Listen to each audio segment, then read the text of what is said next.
ரெண்டு பக்கம் வழி விட்டு வைமா, ரெண்டு பக்கம் வழி விட்டு வை. இந்த பக்கம் அந்த பக்கம் வச்சுட்டு உட்காரு. அப்படியே அப்படியே உட்காரு. கண்ணா மணி ஆட்டாங்க நல்ல அகலமா வைமா. வழி விட்டு வை, ரெண்டு பக்கம் வை. வாங்கம்மா, இந்த பக்கம் வை. வா பாதி பேர் இந்த பக்கம் வா.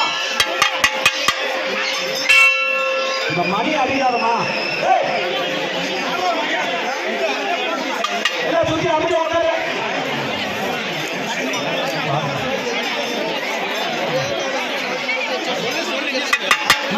அவங்க தட்டிக்கு நேரம் உட்காருமா.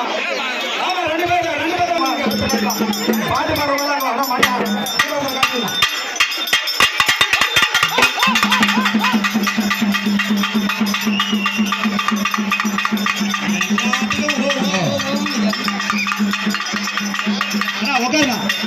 ரெண்டு பேரும் தவிர யாரும் நிக்காது. உட்காரு. ஊஞ்சல்னா ஒரு அரை மணி நேரம் அமைதியா இருக்கணும். யாரும் பேசக்கூடாது.